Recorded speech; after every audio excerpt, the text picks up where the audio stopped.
I had been in fight or flight my entire life. I was finally learning to slow down. My nervous system was starting to get regulated. And as it was getting regulated, all this pent up survival emotional crap that was stuck in my tissue just started flying out of me. But because I built up so much muscle and so much armor around it, that's why it was so dramatic.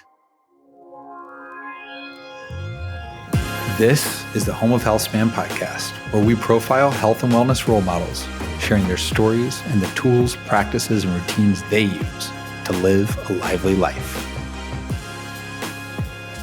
Nahum, welcome to the Home of Healthspan podcast. Thank you so much for having me. I'm excited to be here, man.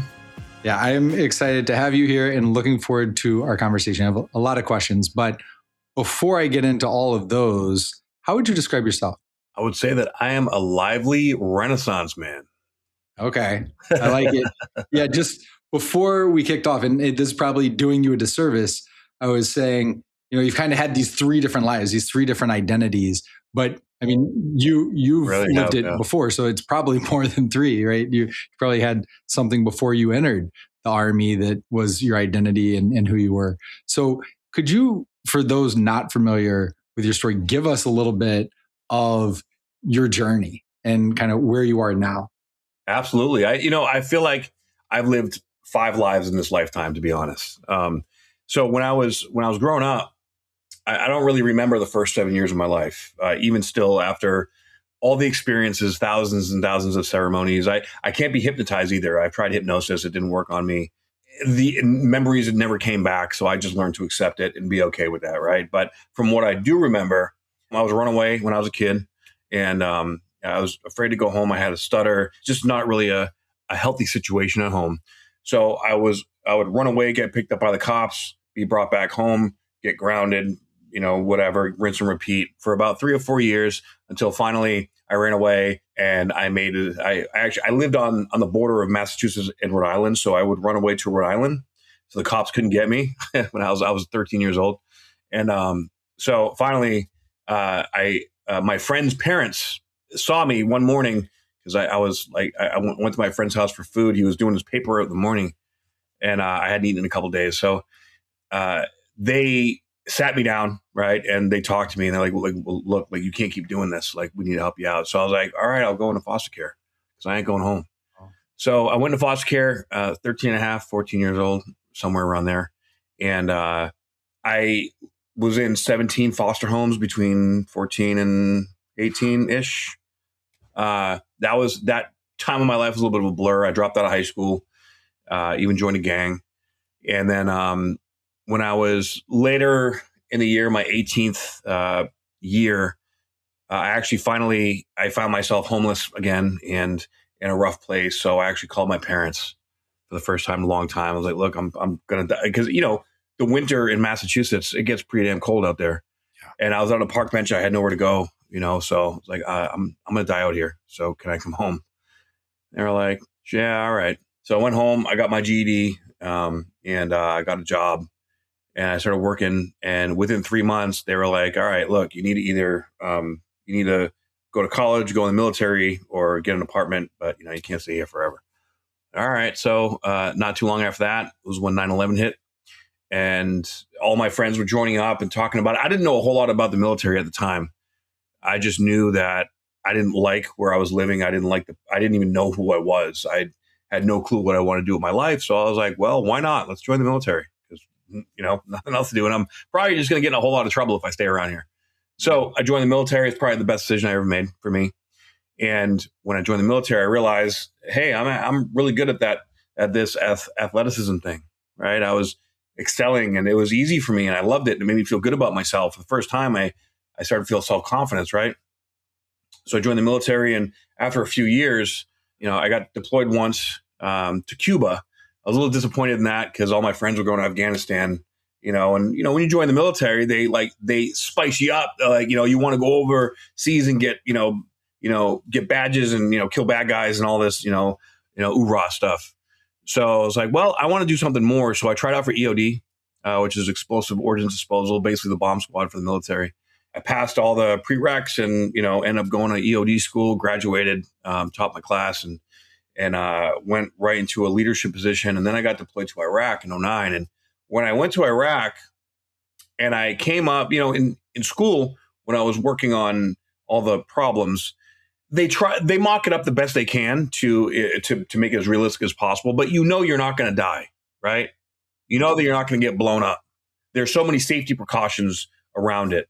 And when I went into combat and, I ran my first mission and there was the possibility that I could die, it hit me in such unexpected way. I didn't understand what was happening to me. My body had like physiological reactions to it. So that kind of shattered my identity, to be honest, at that time. That was my first, I'd say, spiritual awakening. And that followed with, sort of me realizing I had an existential crisis. I didn't know who I was. I realized that I didn't want to do this job for the rest of my life because I didn't really fully believe in it. And I had no idea how to get out of it, because now here I am. I figured this out 3 months into a 12-month deployment, which ended up being 18 months. So it got really bad over there. Mentally, I started getting really, really dark. Started showing signs of PTSD. Went to the doc. They just load you up on drugs and pills. And there was a point that I was on 16 different medications at once, and I was just walking around like a shell of a man. After I got back, I redeployed without a unit by myself back to the States after 18 months being gone. I kept in touch with one person, thank God, right? But the only other person I kept in touch with was my mother, and she really, God bless her, she helped get me through some of those really tough times. So when I got back, I moved in with this friend that I had, and I ended up having to go to the IG, and they did an investigation, found out that my unit was doing some really shady stuff. And so I ended up going into they were trying to dishonorably discharge me for and they didn't even tell me what they were doing.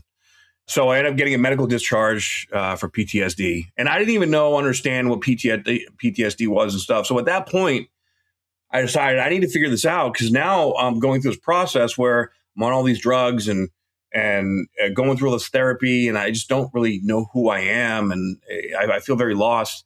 I started searching for God and the ways, around the military base, and nothing was resonating with me at all.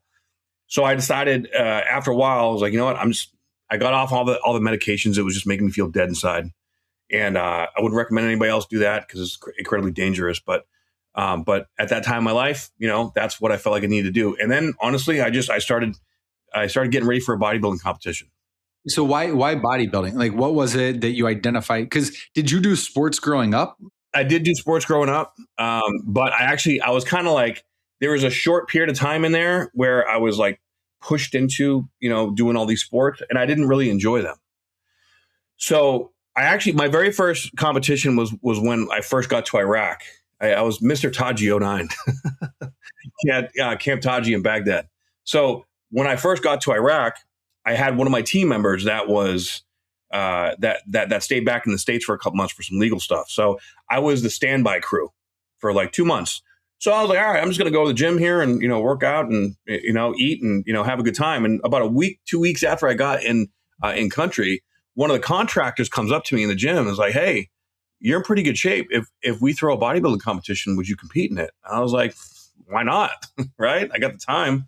Yeah. And back then, we had Muscular Development Magazine and bodybuilding.com forums. That's all the information we had about bodybuilding. So I was on those forums a lot, asking a lot of questions. And All Natural did my first show in Iraq, All Natural, and I won the overall. Yeah, actually, I think I'm the only one that actually dieted properly for it. Everybody else looked like they worked out, but they didn't actually condition themselves, and dry out and stuff, right? But I did. And that was great. And, the lady that set it up, she was IFBB pro, working as a contractor over there. I'm sorry, she's an IFBB judge. And she was like, you really have a talent for this. And I got the bug, and I was like, all right, let's go. But then after that, that's when everything kind of crumbled around me. And so about a year and a half later, when I got back to the States, like, you know what, I'm going to go back to that. I'm just going to focus on my body. It's like focus on something I can control, focus on something that makes me feel good. And honestly, I got off all these medications and I started taking testosterone. And within like 3 days, I felt like myself again, which really gave me more questions than answers, because I was like, well, what? if all the stuff that the doctors are saying, like, we're 15 years ago, we didn't know all the stuff that we know now. Right. Yeah. Did you test your testosterone before? Like, do you know what it had gotten down to? I didn't know, but no, at that time I was just going with, like, I was kind of desperate and I just was going with my intuition. So do you measure it now? Do you know kind of where you maintain it? Yeah. I measure everything now, 100%. So what do you try to keep it at? Right around 1200. Okay. I like, that's about the cap. Anything higher than that, and I start to get, I would say, short tempered. Okay. And then it also affects my sleep a little bit. So as long as I keep it right around 1200, I feel that that's my sweet spot for getting great workouts, great rest, and recovery. And how do you do it? Like, what is your method for taking testosterone? Like frequency, dosing? I like to do three times a week, like smaller doses. So I take roughly 220 milligrams of test a week. And so Monday, Wednesday, and Friday, I break it up into about 65 milligrams Monday, Wednesday, and Friday. Okay. I've tried like microdosing it every day and just doing once a week and once every 2 weeks. And I find that 3 times a week is, again, my sweet spot, but that's kind of, preference, right? Everybody kind of, everybody's preference is a little bit different. And, depending on your schedule and I don't really like being a pincushion, a whole lot. So it's, and especially if you're getting like peptides and growth hormone or like any other stuff, then you can really be taking a lot of shots. A lot of shots. Yeah. I mean, I could deep dive on the peptides and I'm just super curious on all that, but I don't want to derail the story. So you get back in, you come off the meds, because I hear the story a lot, like the testosterone and hormone therapy in general for whether it's men or women. Yeah. And, there's some response of, well, it's not natural, blah, blah, blah. But I mean, there's one side of, well, we're at 1/3 of the testosterone of our grandparents. So there's already something unnatural happening going on. 100%. With all the toxins and microplastics and everything in our environment, where, I mean, and I would venture to say that actually, like, the pharmaceuticals are the problem. All the pharmaceuticals is what kills all our natural stuff, right? It throws all of our biochemistry off. Well, and the unnatural argument of like surgery is unnatural, all these things, like, but we advance, like now we have technology and we can do these things. So it's an area I'm really interested in. Yeah. So sorry. All right. I think that there's a lot of evolution happening with the understanding of how these things work. So, but back 15 years ago, this was way taboo, right? So I had to hide all this stuff, and it was very uncomfortable. But I did it, and then I just shifted my focus. Like, all I was doing all day long was talking about my problems and identifying, how bad of a person I was, and all these things through talk therapy. That was just making me. It was like confirming I was broken. And as I've learned over the years and shifted my mindset, I realized I'm not broken. I was fractured. My soul was fractured. And I had to reintegrate all these parts of myself, right? So got on testosterone, I started competing in shows, and I was winning, and I was feeling like myself again. And while I was going through this process of getting out of the military, there was guys dying around me, man. And it was so sad and depressing to see, just like this sick maintenance process that was just, it felt like a kind of a version of like a concentration camp almost. So I decided that I need to figure out what was going on in my head.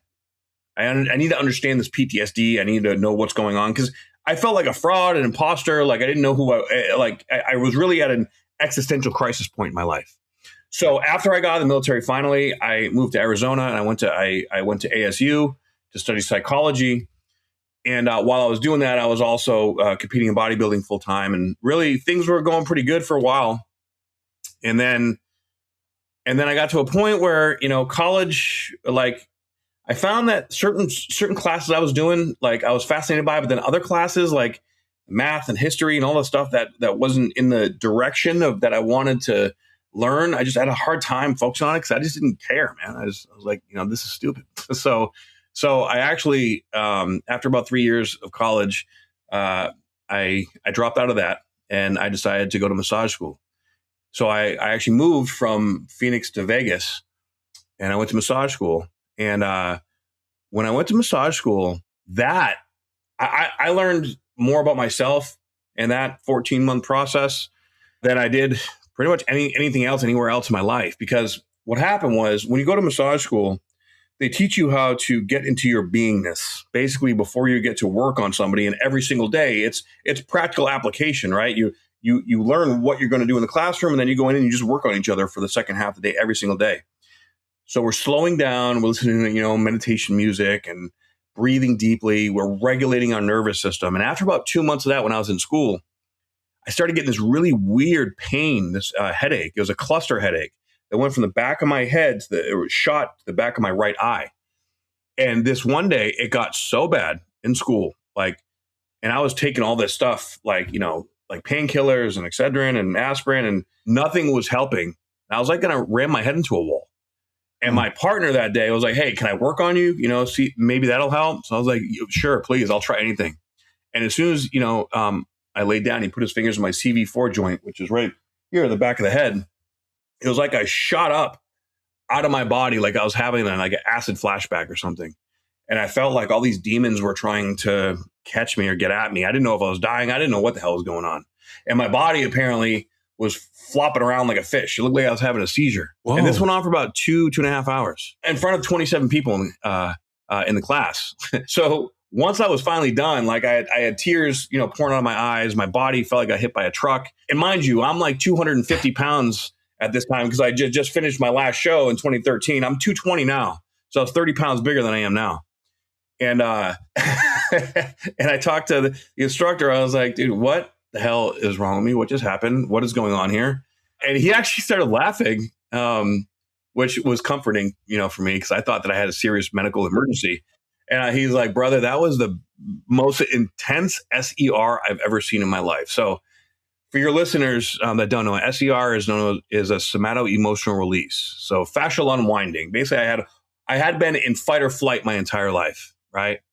So I was finally learning to slow down. My nervous system was starting to get regulated. And as it was getting regulated, all this pent up survival emotional crap that was stuck in my tissue just started flying out of me. But because I built up so much muscle and so much armor around it, that's why it was so dramatic, right? Because all this muscle in my body, it had to shake violently like that to get out. And I was fascinated. I was like, "Oh, wow, what does this mean?" And after all this happened, I didn't want to eat the same foods. I didn't want to be around the same people. I broke up with my girlfriend. And I was like, "What's going on? I don't know who I am anymore again." So this is my second identity crisis. So now I'm like, okay, well, because I kind of bodybuilding. I feel like after I got out of the military, it saved me from myself. If I'd like to say that focus of that helped pull me out of that dark place that I was in. But eventually my identity became that. And when it did, I started seeking external validation, and I started, feeding into all this stuff in that bodybuilding world that was very unhealthy, because it's bodybuilding, a lot of addicts are addicted, come to that sport. It's a very fringe kind of sport, right? So after that experience, I really started shifting my focus onto doing body work. So I got fascinated with the human body and the consciousness, and what does this mean about my life and who am I, and started feeling all these feelings that I'd never felt before. And I started manifesting these teachers, through, as clients that I'd be working on, because I already knew the human body really well, but now I was understanding it at a whole different, more energetic and metaphysical level, right? So as I'm doing this, and as I'm going through my journey of working on people and learning how to heal and connect in this different way, I started getting these images, these visions in my mind as I'm working on people. And at first I didn't pay any mind to it. I was like, "Yeah, whatever, it's just my imagination." But one day I was very curious, because it was a very clear image of a little girl getting into a car accident. In my mind, when I was working on this girl, I was working on her lower back. I've worked on her many times, so I felt comfortable enough. And I was like, "Hey, can I ask you a question?"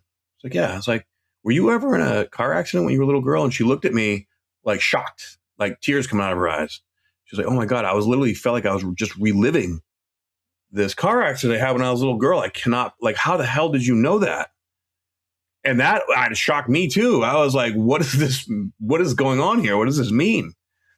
And so that, of course, now I'm like, I'm going down a rabbit hole. Like who am I? What does this all have to do with life and with energy and who I am? So not too long after that was when I found ayahuasca. And when I sat with ayahuasca, that was, I'd say, probably the next big identity shift in my life, because when I sat with ayahuasca, that was the first time I ever felt the frequency of love, like true unconditional love. I felt at home in myself. And that's like what I had been searching for. I felt my entire life, right? So now that opened a whole new can of worms, because now I realized, wow, okay, so everything that I thought was love before this was something else. It wasn't love. And so now I started, down that path of, well, what did all that mean? What if it wasn't love? What was it? Was attachment? It was connected to rejection, shame, and guilt, and all these emotional components. So as I started going through this part of my journey, I really started to dig into all of my trauma and understanding my relationship to my mother and abandonment and rejection issues, and my relationship to my father and my stepfather, and, like running away and my stuttering and all these different components to where I came from that I didn't understand. And I started to connect dots to my training, to my habits and patterns and behaviors and thought processes and just ways of being in the world. And I went through about a 10-year long process of thousands and thousands of ceremonies, working with many different medicines. Like I said, I tried hypnotherapy, but I couldn't be hypnotized. And even that, I was like, well, why can't I be hypnotized? Is there something wrong with me? Or does that mean that there's something right with me? Like, what the hell's going on here? Right. I've come to a lot of conclusions, but really, most of all, I fully come to accept myself through these processes. And I realized that throughout my whole life, in order to be able to really discover these parts of myself, it's really all about facing my fears and learning how to understand what these fears are trying to teach me. And that fear is my teacher. It's not an enemy. It's a part of me that is unknown. So we fear the unknown, right? So that first time back in Iraq, when I came into that situation with the IED, that was my first face off with the fear of death, right? And this fear was so deeply embedded in my system that it fractured what fragile egoic identity that I had. Most corporate wellness programs overwhelm employees with too much, or they offer too little to be useful. Lively gets it right. We start with each employee's data and goals, then serve one clear, personalized action at a time. No noise, just real behavioral change. The outcome? A healthier, happier workforce and measurable impact for your business. Visit alively.com to see personalized wellness in action. Can I ask a little on this? This is maybe more existential, and I don't know if there's a single right answer, but I'd be really curious your take on it. This balance of pure love and acceptance of the wholeness of us as we are, as a whole being, and that love with the ability and desire for continuous growth and improvement. And how do you balance, and I don't think it's balanced, but how do you hold those kind of two opposite ideas in your head at the same time? Because you need both to be true, right? Like as a species, we can't just stop and settle. We never keep going. That's what drives us. We need a purpose to keep going. Right. At the same time, we need a comfort and equanimity of this. I am this beautiful, whole, loved and loving being as I am. Absolutely. But I also feel like we're in a time right now where human beings as a species are evolving, right? The frequency, but the vibration of of the collective consciousness is rising. And as we're rising, we're discovering deeper layers of ourselves, right? So it's kind of a constant process. And that process is also oscillation. So it's like a 3-dimensional, movement trying to keep everything intact without going too out of balance. So for me, I've made it my life purpose and my mission, really in my career, to help and support other people that are going through different facets of the same kind of thing. right? And I mean, there's no, there's a lot of work out there. Let's just put it that way. All right. Because I mean, as a lot of people are coming into the understanding and realization of how they've been suppressing and avoiding and distracting and doing things for, purposes that are outside of alignment of a pure whole heart. All those things are coming into, a deeper understanding, and we're all responding and reacting to it in a different way. And this is really where dis-ease comes from. Right. So even for me, I find that like being optimized as far as like my physical health and wellness, I still like to push the envelope. I want to be, jacked, but I also want to be healthy. And there's a fine line, right? Like you can try to take it too far, maybe start taking too much stuff, maybe like, training too much, overtraining, getting your head or trying to accomplish some kind of goal. I'm 47 years old at this point. And, like, it's not like I was when I was, 37. My body responds differently. So finding the balance and the acceptance while still trying to attain more, it's a practice. It's not something that is stationary. It's something that is constantly, it's like an amoeba. It's always evolving. It's always growing, because I feel that really like us as human beings, we're meant to always evolve and grow and learn. And then we take what we learn and we share it with the world. And that's what we're really meant to do, like at the very core. I think that we're coming into a new time of like performance enhancement, of health and wellness, of even just healing modalities, frequency. I really feel at the end of the day, frequency and vibration healing is going to be what the new state of healthcare is, because when we're finally open enough to receive it, the frequency, like we're vibrational beings, right? So the frequency, we align, like if you align a certain frequency with a cancer cell, it'll kill that cancer cell, right? We just, and right now, like the technology is already out there. It just hasn't gone mainstream yet, but I think it will probably in the next couple of years. But you see these new performance enhancing drugs that are coming out there. There's two drugs out there. I have a really hard time saying their names. Okay. Termuvigrab or something like that. But they are myostatin inhibitors. So they can act, it's basically like taking the governor off of an engine so that you can just go, it'll grow, like your muscles will just grow. But is it specific to muscle, or is you popping it in if you have a cancerous cell, is it going to put it on hyperdrive too? That is exactly my question about it. Because if you can't specify it to a skeletal muscle cell, then you're going to have a lot of problems.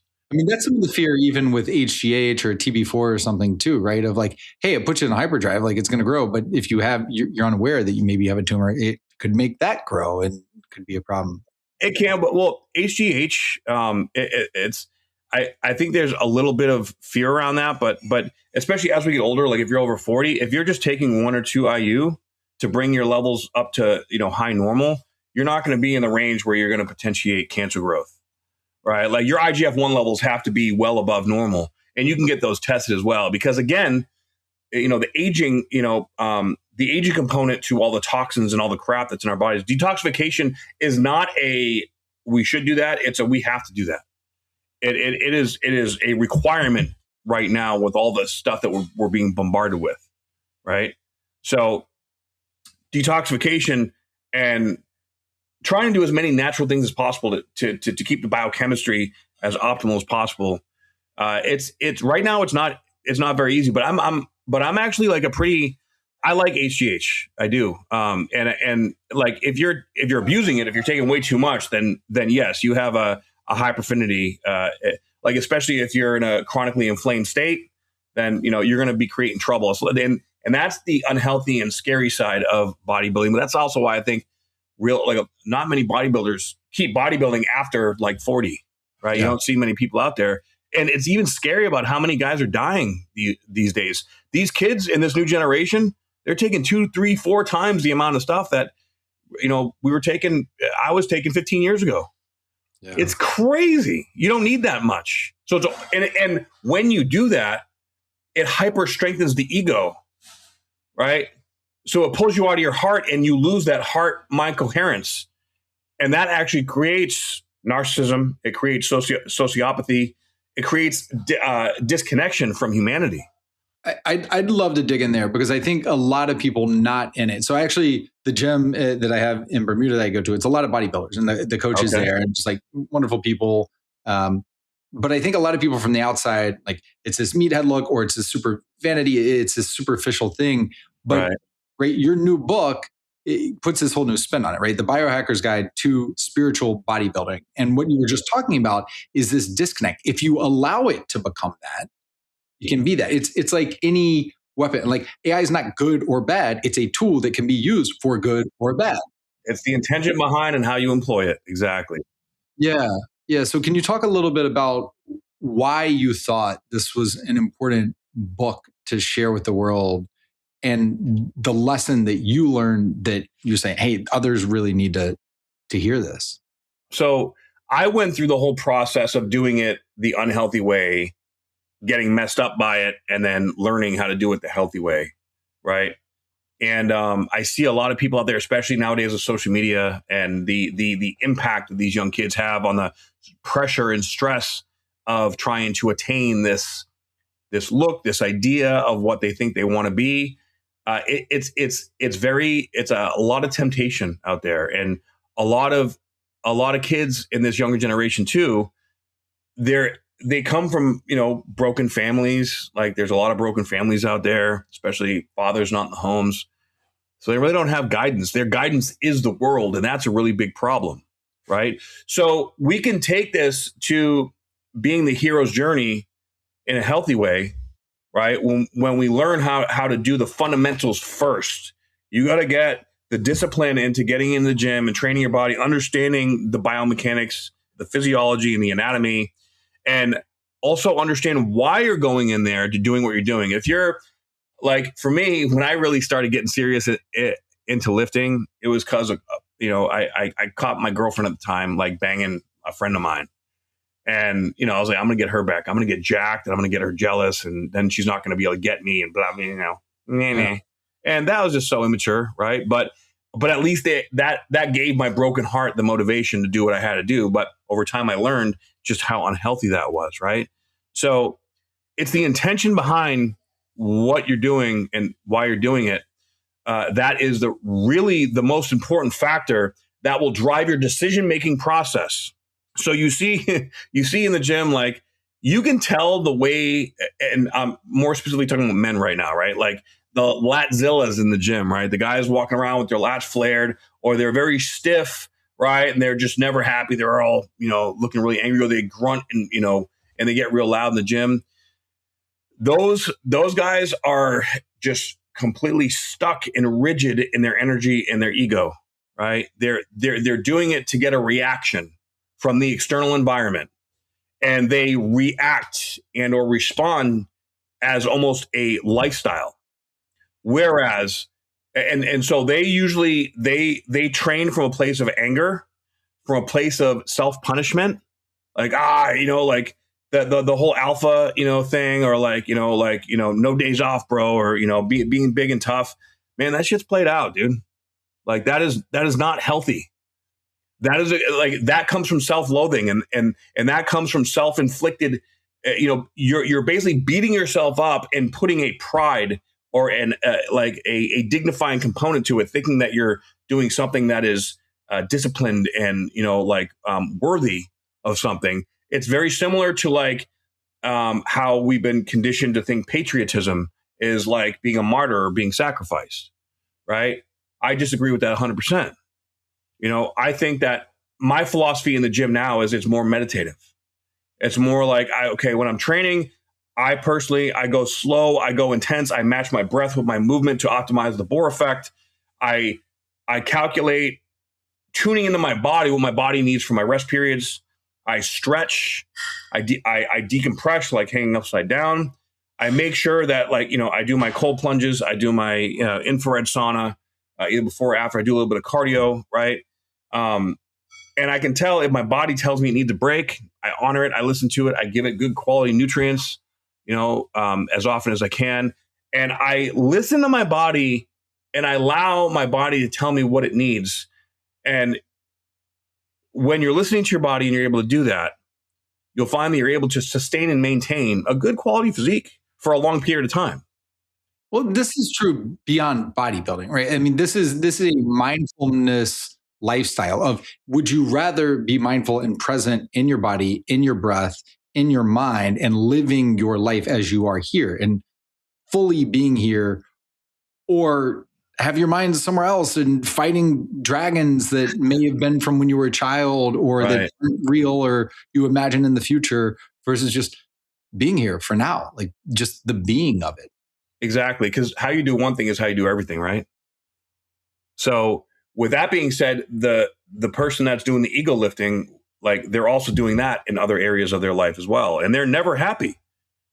Like you're never, and I'm not saying happiness is the goal of life. I feel like authenticity is the most efficient way to be in life, right? Acknowledging your truth and then walking that truth in presence, right? So when you're in that ego place, you're not present.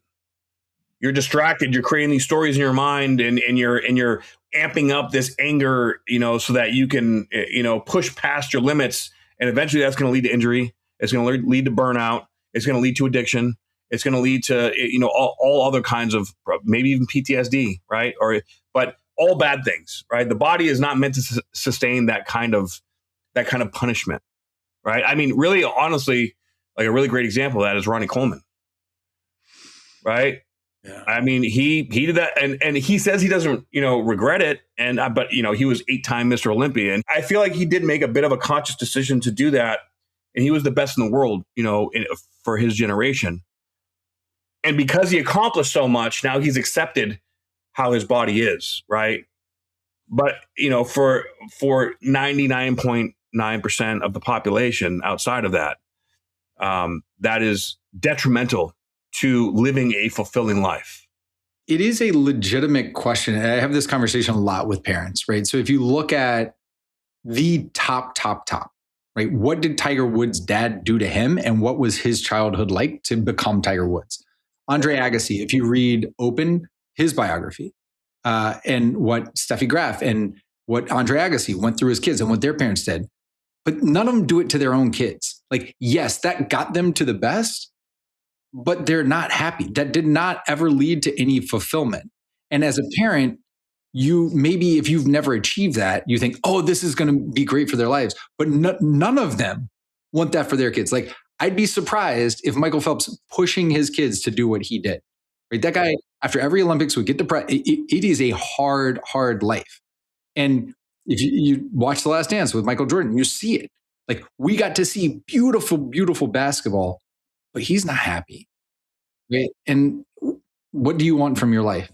And it's, like you said, very few people really want all that sacrifice, because you get through it all, and I don't think it gets you to the destination you may have imagined. No, I feel like it's really just a perpetual trauma response, right? So eventually you got to get to a point where you're like, all right, I need to look at this. I need to feel this. I need to experience it. I need to understand, like eventually you see the loops, you see the patterns going through in your life. And if you're constantly chasing that carrot on a stick, right, but you never get it, what am I doing wrong here? Or I got all this money, like, rock stars, celebrities and stuff. A lot of these celebrities, I mean, they've been that world. I mean, you want to talk about being dark, right? And I've actually worked with a lot of people behind the scenes, like, in those worlds. And when it comes down to it, everyone is really dealing with the same thing on different levels. So to create a lifestyle where, yes, you push yourself, you're disciplined, you have structure, but when you're doing what makes you feel alive inside, and then you share that aliveness with the world, and because when you find that place within yourself, it's everybody is looking for that place. So just by being able to share that place with others, that gives people hope, that gives people motivation, excitement. And through the process of their own internal work, which really all this is, it is the internal work. So as within, so without. Everything that we do inside, ends up showing on the outside. And a lot of people become depressed or unhappy or stuff because they're chasing egoic ideas of what they think they want. But what they're really doing is getting further and further away from their heart's desire, because there's a wound there, there's some pain there, there's some heartache there, and it's too painful to break open, to look at, to see, to feel, right? So that's where I kind of found, plant medicine really helped me move through all the heartache and all the abandonment and all the rejection, all like the protection that I had in my heart, and allowed me to crack that open and to be brutally, brutally honest with myself. And as I continue to do that, I found that I have a gift, which is why I wrote my other book, The Indigo Flame. During one of my Iboga journeys, I became an indigo flame. I was zipping around the universe, and I understood reincarnation and the whole, like, why we come to Earth and what we're meant to learn, and what our souls are, infinite. And that really shed a whole new light on the understanding of humanness, of just being human, right? And so that's where I like to share that gift. Now, I am by no means, I'm a quite imperfect being myself. We all are, right? Every day I have to, work, and my life's not perfect exactly where I want to be, but a lot of that is about acceptance and surrender, right? And my faith is very strong, right? And having that faith allows me to stave off any kind of fear that tries to take over, right? And at the very, at the spiritual level, we're all in a very, I think it's pretty obvious to everyone right now, we're in the spiritual battle, for our souls.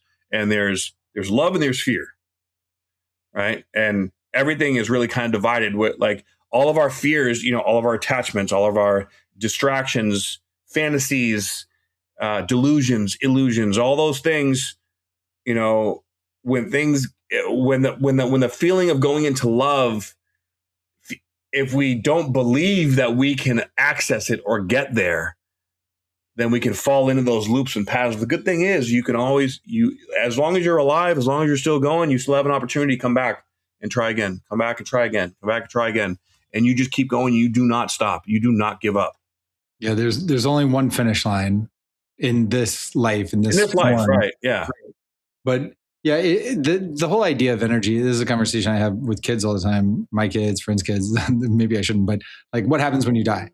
Like, well, why do you assume you die? Like, every particle that's been in the universe was here from the beginning, is going to be here to the end, and it's constantly cycling through us. So why do you think you would die? Like, what is our energies just constantly flowing? And beautiful. It's a thing. This is where I do think there's something with plant medicine on the ability to pull back the veil. Yeah. There's a book from the guy who wrote Why Buddhism is True, who also wrote, I think, the Case Against Reality. And it's what we see isn't real. It's what we see, we've been evolved to see for survival. And it's true for every species. And why every species sees totally different ways, but it's not real. And there's something to when you say, hey, I was this indigo flame and I could see through, and the connectivity and everything through it, of like, it starts to peel back the veil and we see, whoa, this interconnectedness, these energy fields that you are me, I am you, I am this bird, I am this toad. Like, we're all, it is one. Yeah. It is the definition of living a lively life, right? Like, to have that positive energy flowing, and when you're doing it, you're sharing it with others. You're receiving it from others. You become a light and a force for good, and a multiplying effect. And that really is a testament and speaks to the work you're doing and have done. And so you were saying, like, your purpose now is really help other people with this. You have the books. You mentioned the Indigo Flame. You mentioned the Biohackers Guide to Spiritual Bodybuilding. Where else can our listeners find you, learn more about you, and maybe get coaching or help from you on their own journey? Yeah, absolutely. So you can go to my website, optimizinghuman.com or spiritualbodybuilder.com. My Instagram, I'm pretty active on there. It's spiritual_bodybuilder. And I got a YouTube channel too that I'm on there sometimes. Spiritual Bodybuilder. Just look up Spiritual Bodybuilder. You'll find me. And my books are also on Amazon too. Fantastic. Nahum, this has been a great conversation. I know there are a lot of other avenues I could have gone and definitely wanted to at times, but maybe we'll have to do a round two at some point. Yeah, it was a pleasure and honor speaking with you, man. This was a great conversation. Thank you for joining us on today's episode of the Home of Healthspan podcast. And remember, you can always find the products, practices, and routines mentioned by today's guests, as well as many other Healthspan role models on alively.com. Enjoy a lively day.